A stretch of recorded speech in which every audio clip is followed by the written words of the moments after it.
What if the worst thing you could ever do to your life is pay attention to it?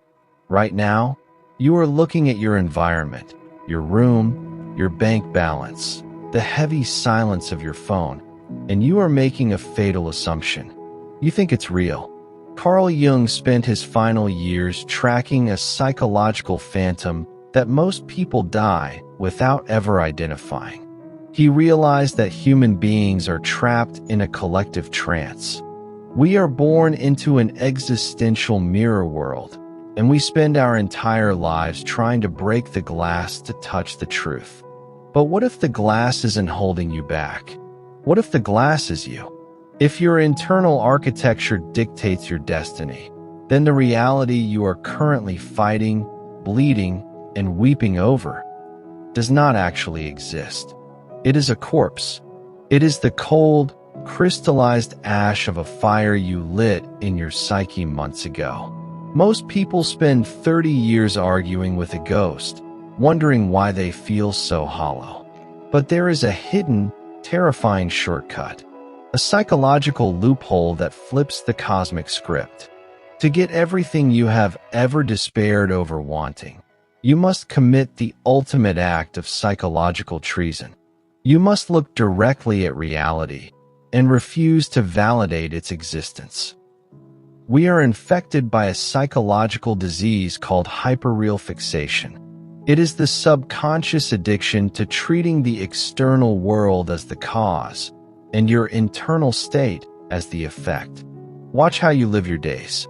You open an app, see a number, and your nervous system floods with cortisol. You receive a cold look from a stranger, and your self-worth plummets.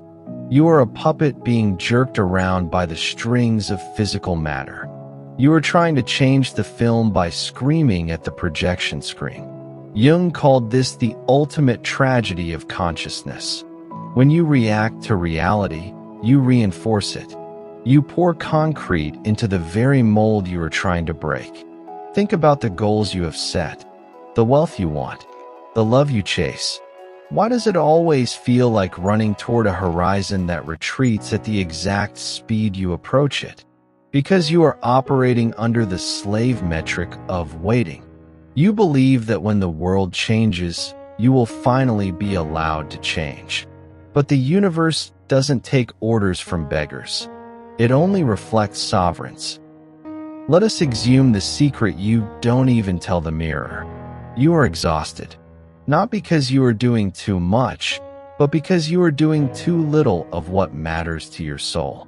You are running on a treadmill of hypervigilance, constantly scanning your environment for permission to be happy. You watch others slide effortlessly into the exact lives you have bled for. You see them walk through doors that remain locked to you, and you comfort yourself by calling it luck, timing, or privilege. But you are lying to yourself. The difference between you and them isn't talent. It's that they do not respect the walls. While you are standing outside the fortress begging the guards for entry, they have already realized the fortress is made of vapor. You are suffering from the weight of your own compliance. Every time you accept a limitation because it is realistic, you drive another nail into the coffin of your potential. How long can you survive on the crumbs of a life you didn't choose? This isn't mysticism. It is the cold anatomy of your nervous system. Your brain is bombarded by roughly 11 million bits of sensory data every single second. Yet, your conscious mind can only process 40 bits out of 11 million. The filter responsible for this brutal slaughter of data is your reticular activating system, the RAS. Your RAS is a tyrannical editor.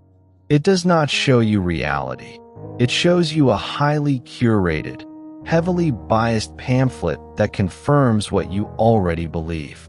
If your core, subconscious identity is rooted in lack, struggle, and unworthiness, your RAS will actively delete the millions of bits of wealth, opportunity, and coincidence that are floating right in front of your face. It renders them invisible. Jung called this the non-local quality of the psyche. Your mind is an active electromagnetic field that organizes the probability matrix around you. When Jung told his students to ignore reality, he wasn't advocating for madness. He was giving them a masterclass in neurohacking. He was telling them to withdraw their attention from the 40 bits of historical data, the dead past, and invest their focus entirely into the 10,999,960 bits of unmanifested potential. You are starving in the middle of a banquet because you refuse to look at the rest of the menu. If you choose to ignore this truth, if you leave this video and go back to playing nice with reality, your punishment will not be spectacular. It will be invisible. You will simply age. You will not evolve. You will just accumulate years. You will become a walking museum of regret, a monument to what Jung called the unlived life.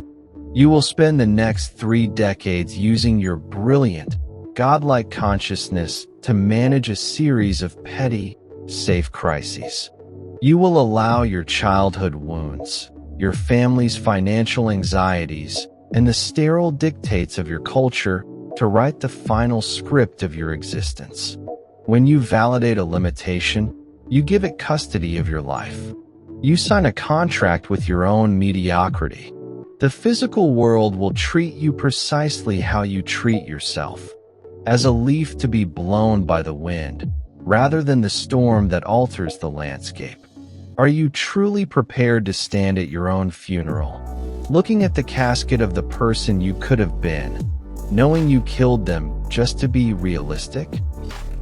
Here is the transformation, the mental model that changes the weight of your atom. It is the law of radical inversion.